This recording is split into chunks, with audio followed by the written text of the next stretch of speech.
So thank you so much for joining us for our second lunchtime seminar series. And today we're focusing on our hot topic, which is our innovation theme with AiRAP. So joining me today, we have Monica Olyslagers, who is iRAP's Global Innovation Manager. She joined iRAP 6 years ago. Initially as the program coordinator for iRAP's role in the Bloomberg Philanthropies Initiative for Global Road Safety. She now oversees iRAP's model development and innovation partnerships, including AiRAP and CycleRAP. Her previous roles were in Australia's government transport ministry, including topics like aviation safety and national urban and transport policy. Monica has a keen interest in improving urban environments for people. That's all people, for a healthier, safer and more inclusive, equitable and sustainable future. She has a master's degree in development planning and a bachelor's degree in psychology and the arts. Monica lives in China, and I'm not going to try and pronounce the province that she lives in because I will get that horribly wrong. Monica, what's the correct pronunciation? Guangzhou, so it's in southern China. Guangzhou. I would definitely have got that wrong. A huge thanks to Monica for joining us when it's well into her evening.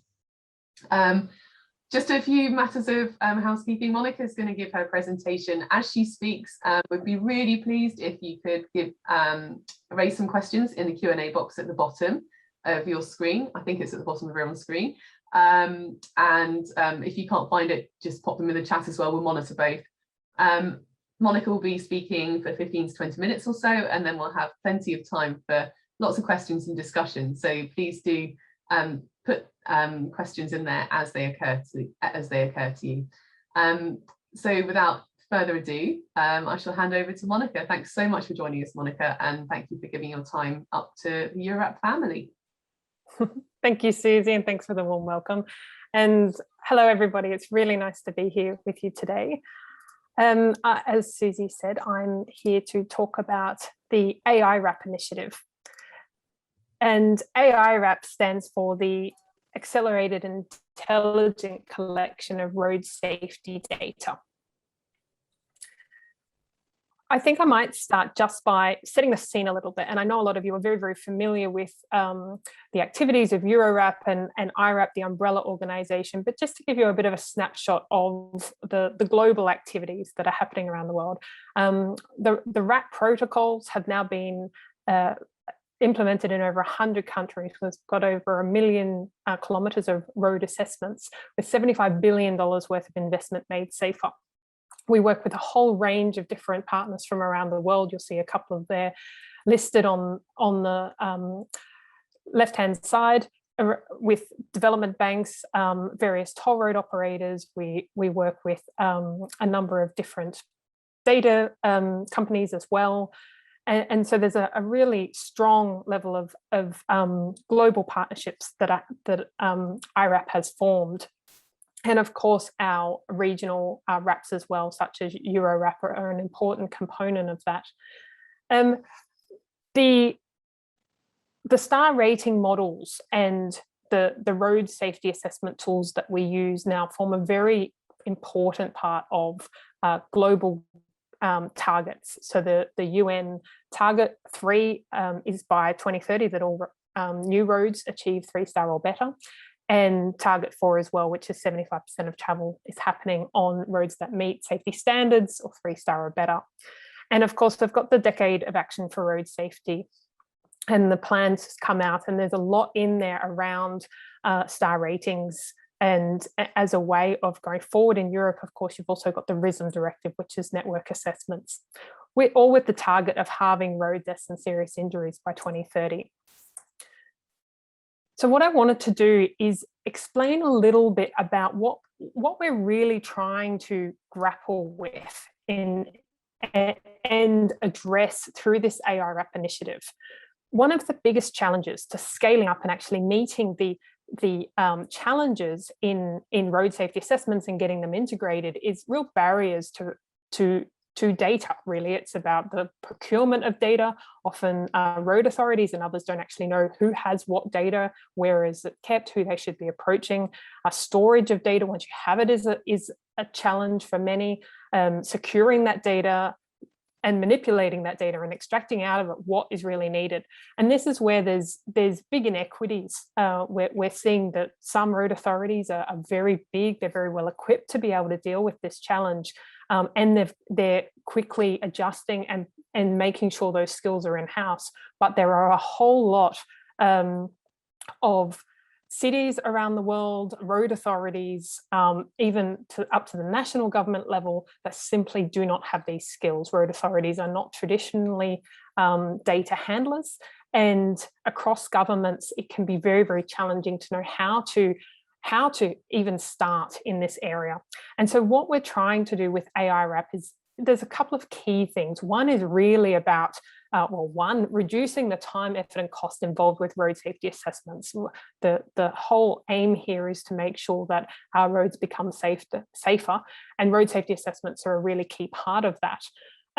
Another key change that we're looking to happen as part of this is to make road safety assessments far more integrated into the broader set of tools that road authorities and others are using in road management more broadly. So this is things like informing traffic modeling, it's integration into road asset management system and getting the connection between those two sorts of things, and just making it not just more efficient, but also more informed. So we know that how roads are being managed and maintained also references the safety of that road and the planning that has to happen around that to make those roads safer. So we're really looking for multiple step changes in how road safety data and systems are managed and then scaled up.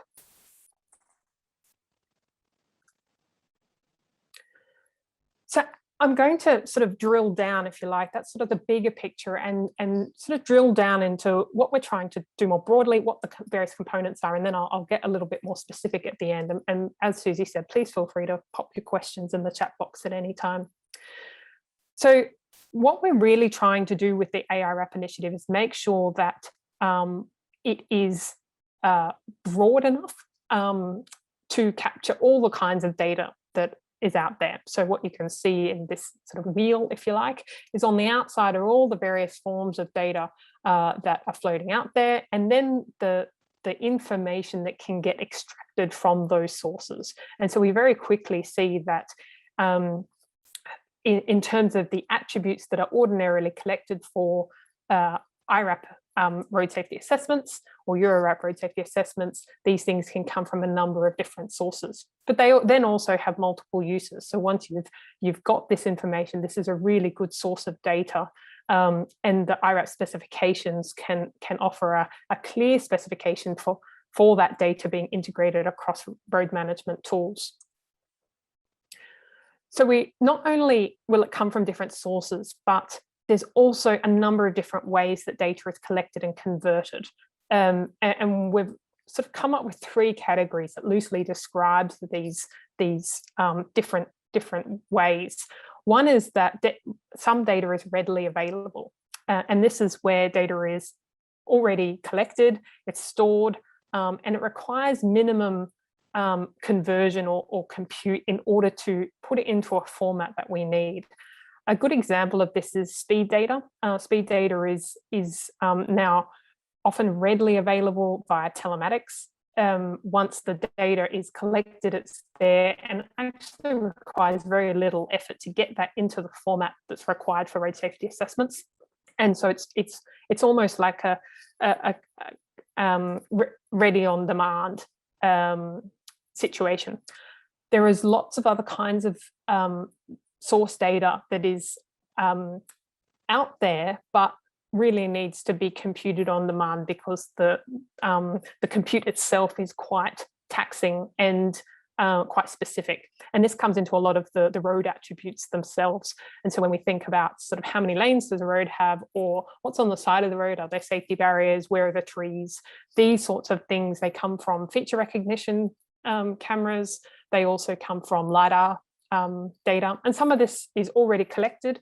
It just needs to be extracted. In other cases, it moves into the section of the last box, which is the collect and compute. So this is where there's technologies available that allow, say, something that looks like a traditional iRAP survey to be done, but then the extraction or the coding of that road information is then done in an automatic way, or even just in an accelerated way. And calling AiRAP accelerated and intelligent, this is around progressing in a way that can make things cheaper and quicker. It doesn't mean it needs to be fully automated from the very beginning, because we do realize that there are some things that will be more challenging for. So it will be an iterative process.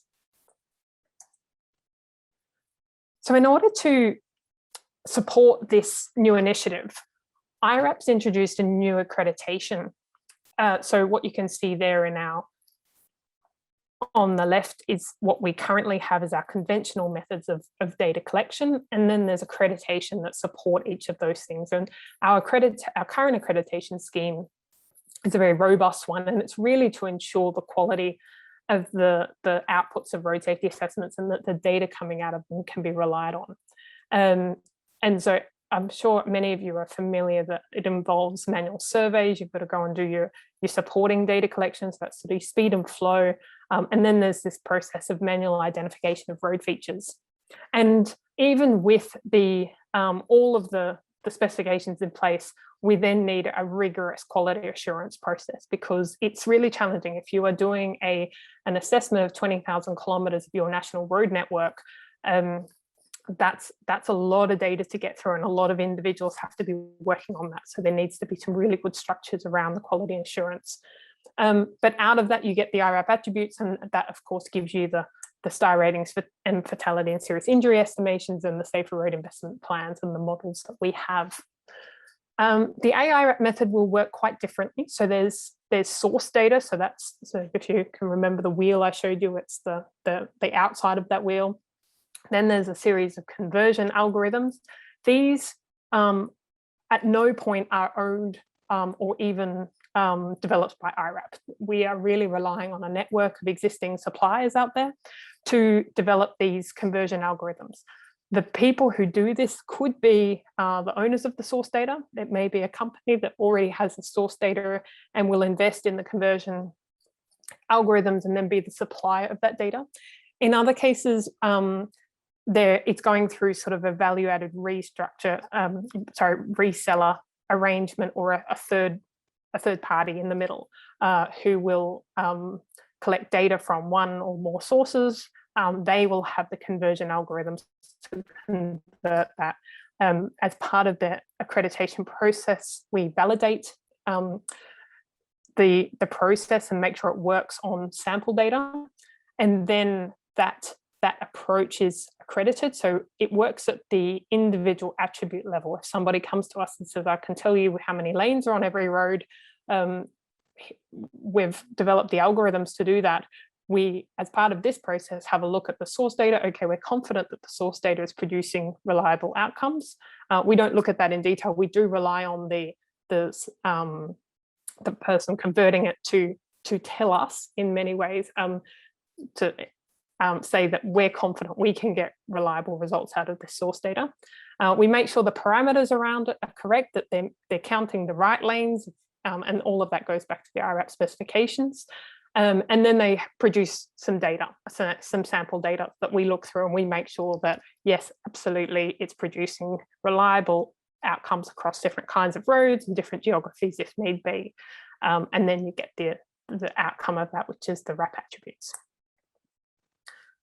So the accreditation process is really just set up to make sure that data is readily available in iRAP's global format, regardless of where it's coming from. And we, as I said, we really want the reliability of that data to be understood for different geographic regions, different area types and different road types. What we sometimes find is that some types of source data is collected in much more granular format for your major roads. And then when you really get down to sort of small local roads, the quality and reliability of that data varies quite a bit. So what we have to be able to do is differentiate in the accreditation where the data is most reliable for, and and be transparent about when and where that data should be used. And the other thing gets back to one of the very first points I made about removing the need for complex data processing and storage on behalf of those, the end users of the data. So the road authorities not receiving data in its raw form and then having to do this all themselves.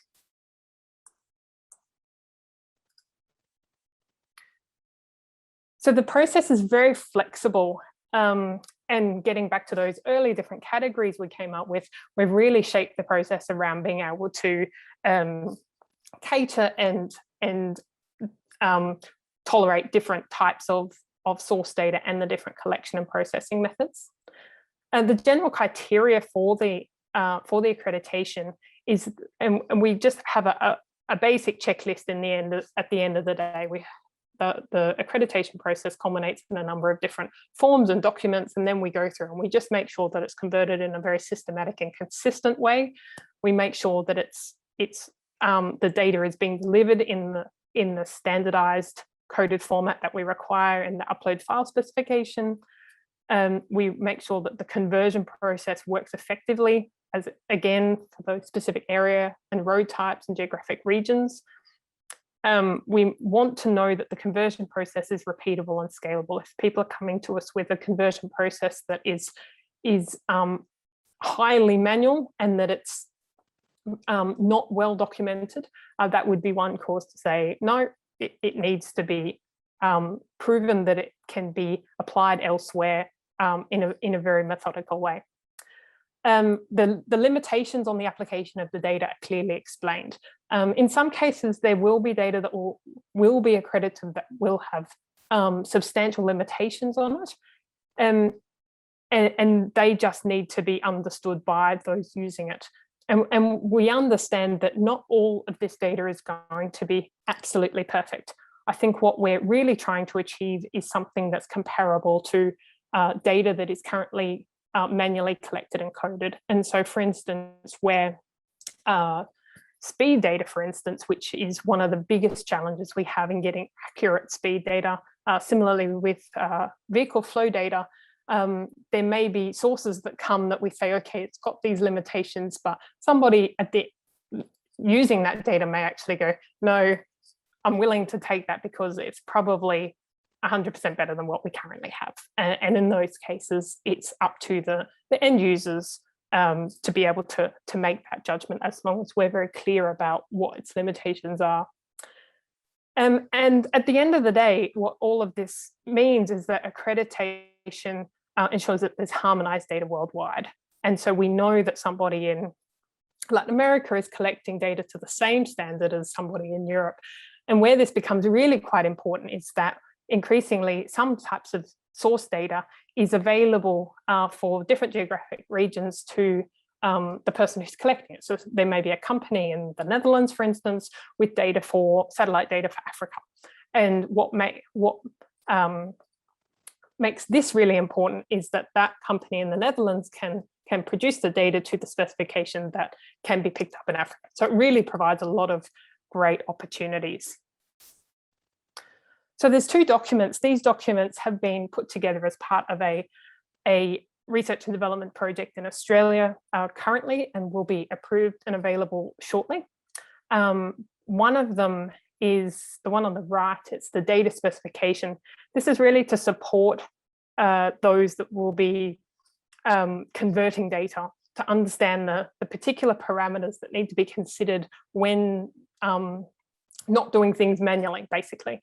So for instance, there's in the iRAP attributes, there's a number of different qualitative attributes, things like quality of curve and intersection quality. And so we address those things specifically, and we give a lot of guidance to those applicants around which attributes to focus on, which ones can be partially collected, for instance, and so forth. And we discuss a lot around that. So it gives people who are embarking on this process a bit more certainty.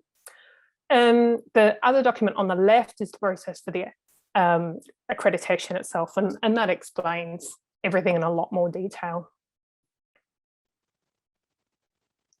So I just wanted to quickly sort of set out what the vision is, I guess, because it's, as I touched on right at the beginning, there's a lot of potential here. And when we talk about sort of where this potential for sort of what is quite a, I guess, a technical solution has on the broader picture of road safety, it can help put some of the significance of it in context, and also be really helpful for some people and companies to really connect the dots, so to speak. So if you consider this the starting point out on the left, there's single and connected attributes. This is where we're able to detect a few key bits of information around the world and make that available at scale.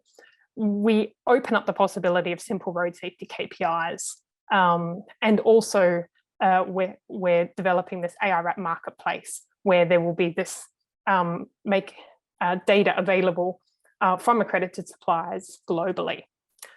And so this really starts opening up the possibility of accessible and large scale data for improved road assessment methods, makes it faster and quicker and cheaper on the whole. Once we move to groups of critical attributes, it opens up the opportunity to do sort of light star rating and fatality and serious injury estimations. And then once we're to the point of achieving all attributes, that's when we end up with the full star rating and integration into asset management systems. And then we move to this situation where we've got much more routine and seamless star ratings of road networks. Once we move to the next bit, the integrated systemic star ratings, this is where the star rating process just becomes an organic part of the broader road management system. And that's where we really see this opportunity to achieve investment optimization, even integration into insurance systems, and really being able to unlock that social impact investment at scale. Oops. And then the last one is the dynamic real-time star ratings. And so this is where data starts to become available in much more real time, if you like, from vehicles and so forth. But it's also comes the other way, where star rating data can be informing things like route mapping and navigation, and informing road user decisions and behaviors as well through vehicle connectivity and other things. So that's just to sort of set out the big picture. The important thing is, even though I've got arrows from one to the other, it's not really a linear process, and nor is it evenly spread or equal, if you like. There are some places in the world, Europe is one of them, Western Europe particularly, it has very has a real depth and richness to data availability. There are other places where data is still very, very scarce. And we probably have R&D projects touching on every single one of the things in this picture as a whole. So it's really important to understand that we're not sort of right on the left side and slowly working. I think as we move along, some places it will move quite rapidly, other places we might spend quite a bit of time just getting those groups of critical attributes. But certainly there's a lot of interest in this field at the moment, and data is seen as one of those critical things to helping solve the road safety burden. And with that, I'd like to open the floor to questions. Thanks so much, Monica. And just a reminder, if you do want to ask Monica a question, then please do put it in the Q&A box, or indeed in the chat, which I'm seeing that this is starting to happen. But I've got a couple of questions in the meantime as they go up, so do keep typing away, everybody. So Monica, are you able to tell us about any new developments or trials that have happened either in Europe or globally that fit into the AiRAP space? Yeah, absolutely. I might start globally, because I think there's a few key things going on at the moment that's very, very interesting, and it's picking. I think the important thing to acknowledge is that even if something's happening in Africa, it's certainly got relevance to Europe and to that supplier space. One of the key projects that we're doing at the moment is for the African Regional Road Safety Observatory. And the goal there is to be able to track road safety KPIs and also map where 75% of travel is happening. So the World Bank went out with a tender that was open globally, and Agilicis won that project, UK-based company, and they are looking at satellite data and looking at ways to extract those road attributes that will feed the KPIs, but also looking at approaches of where 70% of travel is happening. And we're looking across Kenya and Ethiopia, but of course, like as I explained through the accreditation process, what comes out of that project needs to be scalable for the rest of the continent. So we're really looking at the potential there. So that one in particular is really eye-opening, being able to use satellite data for that kind of information for a continent where otherwise it's challenging to get data. There's many of the suppliers that have data elsewhere really struggle to get good coverage across the African continent. So that will be an important one. We're doing another project in Australia with the iMove Innovation Fund, and that one is drawing on TomTom data in order to be able to feed road asset management systems as well. And I think in Australia more broadly, there's a recognition that while good data from LiDAR detection for road safety assessments might be a bit more expensive in the short term, the cost savings they get long term are enormous. And it's because if you're detecting road attributes from LiDAR, there might be a lot of processing involved initially, but that gives you a wealth of information about the road, and right down to very, very granular detail. Like some of this is down to sort of 30 millimeters, so 3 centimeter accuracy, which means that once you've got that data, if you're integrating it with your road design departments and your road asset management managers and other things, it means that any maintenance scheduling or any detailed design can actually be done off the back of that data, and it forgoes the need of enormous, I mean, Australia's a big place. Some of these states, when they do road assessments, they had to drive these roads that would take days. It's thousands and thousands of kilometres. So being able to resolve that problem, get drivers off the road, minimise their exposure to risk, being able to forego the need for detailed site investigations in order to plan upgrades or significantly reduce the number required, is delivering such big cost savings that now Western Australia is moving to do the entire state road network through this method. So that's really promising as well. There was a project in Europe, the SLANE project, which is also looking at the readiness of the road network for connected and automated vehicles, and this was looking at signs and line detection. And this project was really important in improving some of these methods as well. That's amazing. So there's lots of progression going on. We've got some questions coming in now from the listeners, watchers, I should say. So Stelios asks, when is the AiRAP accreditation expected to be initiated? Yep. So realistically, early next year, we have been working hard through the iMove project to essentially prove that process. And one of our first accredited suppliers will be accredited under that process, but we really needed to test it, make sure ourselves it worked first. But all of that's now ready. It will be submitted by the end of December, and then by early next year, it will be opened up to the world. That's amazing. Thank you so much. And from Fergus Wallace, I'm not sure where Fergus is from. So Fergus, if you're listening, just type where you're from, because I don't know. He's asking, how would we engage with AiRAP to partner on some of the AI, so ML? I'm not very good at these. Machine learning. Machine learning. Thank you. Yes, machine learning. R&D work that we're doing. Thanks. And Fergus is from Ireland. And okay, great. A technical partner in Ireland.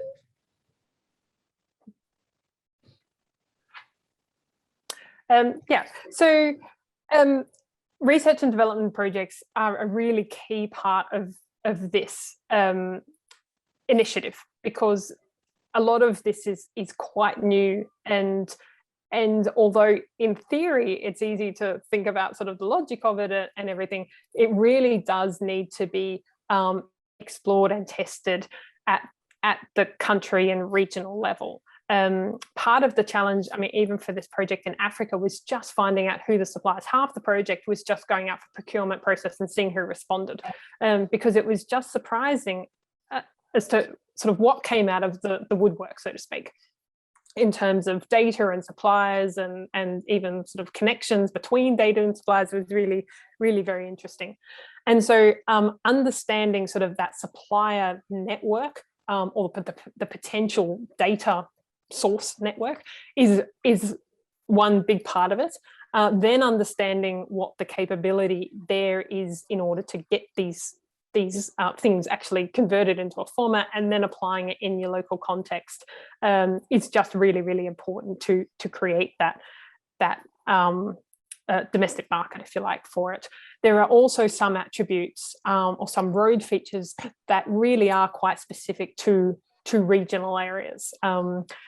Pedestrian crossings, for instance, which are quite different across the world and function in very different ways, is one good example of where, even if we were to find a global data provider with pedestrian crossing, with, say, LiDAR coverage of the world, it's likely we would need somebody to calibrate the algorithm specifically for Ireland or any other country that they wanted to apply that in.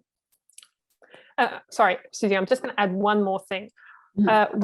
When we were initially thinking about the AiRAP initiative and how it would work, it was very, very simple rudimentary concept, which was we have somebody who's doing a road assessment who needs data, and we have a bunch of suppliers who will be able to supply different kinds of data, because that was one of our first learnings, is that there's no one supplier out there who can do everything, and even if they could, it's not the most cost efficient way for most things. So they might get 20% of the picture in a really cost effective way, but to try and get the other things is far more expensive than, say, taking a different source of data and bringing that in. So we understood that there were different, potentially different providers out there. One of the biggest challenges in all of this is getting data from different sources and snapping it together. There's a few things that we've done within the design of the accreditation process to help that happen. But there's still a real need between sort of a client or an end user of this data and the people producing the data that they can, and that could be several suppliers, and then the system that it all sort of comes together in. And I think if you get that kind of trifecta working, you can have some really successful R&D projects, and it becomes a much more streamlined process, and it becomes more of a package. We've got some of our suppliers working towards some of our accredited inspection system suppliers working towards AiRAP accreditation, and those two things go hand in hand. So you've still got the manual capability for those things that are not automatically coded, but you've got that automatic coding making the whole process much more efficient as well. So in terms of the accreditation, can it be for part of the attribute set that's gathered within AiRAP? For those that don't know, there's about 50 attributes that we collect every 100 meters along the route. So could people seek accreditation just for 5 out of the 50, for example? Certainly. The idea is that the accreditation happens on a per attribute basis. So if somebody comes and says, I've got great speed data, and we know that that can go for the different kinds of operating speeds, and maybe the speed limits, then those are the attributes that we would accredit. But there are some attributes that are highly complex one. Anyone familiar with coding will know that if you try and code an intersection type or a median type or a pedestrian crossing type, you're faced with a whole range of different options, which can make automatically detecting some of these attributes really quite challenging. what we've done for those particular ones that are far more complex is said, okay, we're happy to accept a partial collection. So if, for instance, with intersection type, you can detect how many legs an intersection has and whether it's signalized or not, but you can't detect if it's got a protected turn lane, and you can't detect, say, informal median crossings. That's something that we would still accredit that attribute for partial, and then we would be basically say that if you need the full data, you can go back and do a manual review of where all the intersections are and clarify it that way, or you can just accept that if you have informal median crossings, they won't be picked up, or they'll be classified as a formal one, and you can review those ones as needed. So that actually picks up on Per Mathiassen's question that says, it seems that AiRAP will not be highly automated, but still require considerable human workload. Is this a correct observation? What do we know about this workload? Who, what, when, how much? It'll be a evolving process for a little while. And as I said earlier, between established inspection systems and AiRAP accredited algorithms feeding some of this background information, we can really expect that to grow over time.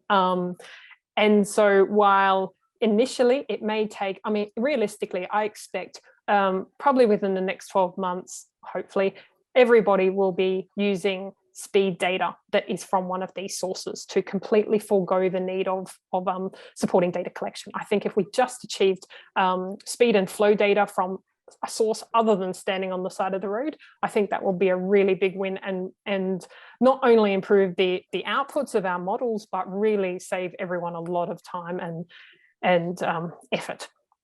I think when it comes to the other attributes, it's the accelerated part. I think very quickly we'll be able to see systems that can tell you where the intersections are, and you may just need to go in there and classify them. We are already to the point where some suppliers are reliably being able to identify many attributes.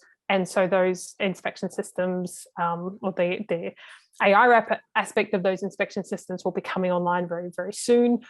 So again, it's not going to be even across the world. It will depend where you are. It will depend what sort of data providers are available, but it's really moving very fast. So yep, initially there may be effort still involved, quite a bit of effort still involved in some cases, but I think that will really start changing, and once the ball is rolling, we'll start seeing things significantly speed up. It feels to me like we're in a very similar position as we are with automated vehicles, that one day there will be automated vehicles. The question is, will automated IRAP coding be achieved before or after those? I think the race is on. Now we have a great question here from Ravi Chowdhury. We've got, are you looking at the use of drone mounted sensors and cameras to record as per the AiRAP processes? We ourselves are not. So IRAP is not, but I have had a few conversations where this has certainly been raised as a possible source of data. As yet, I haven't had anyone come and apply for accreditation or show any interest in the accreditation from the sensors. Having said that, though, the feature recognition technology from cameras more generally is moving very fast, and we've got some fantastic examples from around the world of where, say in Queensland, there's a small company that was an offshoot of the university there that had feature recognition cameras attached to all of the garbage trucks that collected rubbish every single week, and that information is feeding directly into the local road asset management system. So you're getting a weekly survey of all your streets done by a garbage truck. So there's bound to be very routine ways of getting this data very quickly. In the past, we've done drone surveys. I was part of one in Vietnam. That was really interesting. You really do get a different perspective of the road and how the road's operating as well. That's amazing. It sounds like there's an opportunity, Ravi, if you're working in this field, to get in touch with the AiRAP team. We have another question here from Mikhail Zadov. What do you think about replacing LiDAR to make a point cloud only using only video? I'm not sure I totally understand the question. LiDAR now, through some of the suppliers that we are working with, does form a visual and coloured point cloud, and so it is very visual. And in the inspection system, that they've got sort of the LiDAR point cloud side by side to the image. It becomes very easy and much quicker, actually, because it can process the LiDAR point cloud much quicker, and you can take measurements off it as well. So having that visualization of the LiDAR is incredibly valuable. And this is the example I used in Western Australia. It's this visualization of LiDAR that has really accelerated things, because before they've been using LiDAR now for over 10 years, I think, but the potential of it was always limited because it was very hard to visualize. It was just data. Whereas now with that visual point cloud and the measuring capacity and the granularity of it, it's very good. That's fantastic. Mikhail, if that's the answer that you needed, then that's great. If it isn't, then do let us know if we need to do something else. I have another question. So it sounds like there are lots of R&D specialists on the call today. What would your advice be to them if they're new to the iRAP kind of process? Where can they go to understand a little bit more about what attributes we collect and how they might contribute towards this initiative? Yeah, it's a very good question, because there are lots of different aspects of the AiRAP initiative more broadly that researchers and those doing R&D type projects can work on or getting engaged with. From the research perspective, certainly there's a lot in there around the conversion and just sort of connecting those that have data with application of data. One of the biggest challenges that we have right across the road safety space is vulnerable road user data. It is just so hard. Even the countries that seem to be at the forefront of promoting active travel and active transport modes struggle with this problem a lot. They don't know how to capture vulnerable road user flow. We know that our phones are tracking us everywhere we go, and yet it's very, very hard to get your hands on that data without running into all sorts of privacy issues. The other issue is that so many collecting that data are totally separated from the road safety space. They don't kind of realize that the potential of this to really help address some very real road safety issues. So one of the big opportunities here is definitely in the vulnerable road user space, connecting those that have data, working out how it is that we get it into a format that can be readily used and doesn't run into all of the barriers and problems and data sharing agreements and everything that do come along with trying to handle data of any kind these days. So that's one big one. The other one is I would really encourage, if you hear of road safety projects going on in your country, to really promote this method as one to be explored and taken up, because the quicker those things and the quicker the message spreads around, well, let's start looking at suppliers of speed data, let's try and connect these things together. The quicker there'll be some really good benefits, and it can be scaled up. Yeah, that's great.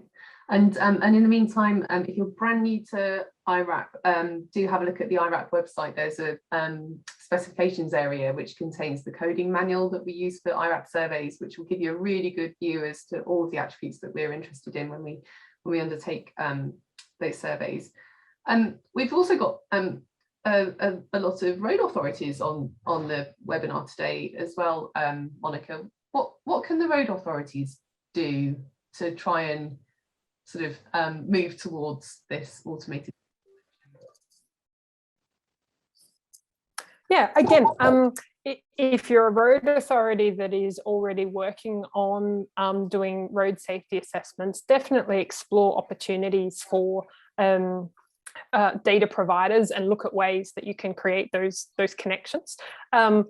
If and when you do, please reach out to us. We're more than happy to try and support whenever we can these initial research and development type projects in which you're still working out what can be converted and how can it be converted, and we can certainly provide a lot of assistance and support there, and guidance. I think otherwise, lost my train of thought there, but yeah, I think for road authorities, if you're dealing with road asset management systems and looking at ways to integrate road safety data, road safety assessment data into that, that's also another really important component of this. And what you can, just understanding those connections across. So if you're collecting data for road asset management, it may also have potential for road safety assessment or vice versa, and being able to remove the duplication of data collection can be really useful as well. What we find with the data that's becoming and going to be accredited shortly, so it's becoming available, is that getting the attribute data for the road safety assessment is one thing, but underneath that can also sit a wealth of data. And so you can sort of, depending on the supplier, also get the LiDAR point cloud that can give you a whole range of rich source data that sits underneath that. So definitely there's a whole range of products on the market, and we're working with a lot of those suppliers to also offer iRAP accredited attributes as part of that product offering. That's brilliant. And one final question, as I think we'll close very shortly. Olivera asks, how does this connect to digitization strategies? Thanks, Olivera. Small question. Yeah, depends what you mean by digitization strategies though. No, but I think it's an important question. I think, and if I'm understanding it correctly in the European context, there's a lot going on in the data space more broadly around not just at the road authority level, but right across governments. Like, how do we centrally manage data? How do we share that data? There's a whole lot in that. And it touches back on the earlier point I made around by unlocking these data sources and converting them into a format that can be easily used, that format can then have lots of repeat applications, if you like. So you can be using the raw attribute data to understand where your assets are and what condition they're in, just as well as you can be producing safety star ratings of fatality and serious injury estimations, just as you can be informing investment planning and so forth. So it's a really important part of that, and I would encourage anyone doing a digitization strategy to definitely consider this aspect of it. I think it's quite an important one, but also to feed back to us. I mean, we are one of the key components of the AiRAP initiative is to set up this data platform or kind of marketplace effectively, where those that are accredited can start providing data, but that will really become a conduit through which data can be made available and can also be consumed. So there are some companies out there who are road asset management companies. They may be collecting data that they can then feed into that platform for others to use, but they may also be needing other data that they can then buy again. And there will be other cases where people are grabbing data from that, turning it into something else, and then putting it back out on that platform. So there's going to be lots of different applications around that. The more we know about what people want and what people need, as part of that, the better we can essentially design that to meet your needs. That's amazing. Monica, thank you so much for your time today and for fielding so many difficult questions. Really appreciate it. And I just, yeah, thanks in particular for staying up late and working late to join us here. I hope people found it really interesting out there, and I hope that it's been food for thought. Please do provide us with feedback on these sessions as we progress through them. This is only our second, so we're learning on what works for you as EuroRAP members and partners. So feedback, if you want to give it to us, can be given by the icanhelp@eurorap.org email address, or by contacting myself or Olivera directly. I'm sure most of you have got our contact details, or just go to the EuroRAP website and you'll be able to find the contact us email address. Equally, if you have other questions about AiRAP, or indeed anything else to do with the iRAP protocols or iRAP approach or anything related, then do please contact us. We'd be delighted to help. The next session planned in the webinar series will be in January, and the date has escaped me, but I think it was on the correspondence.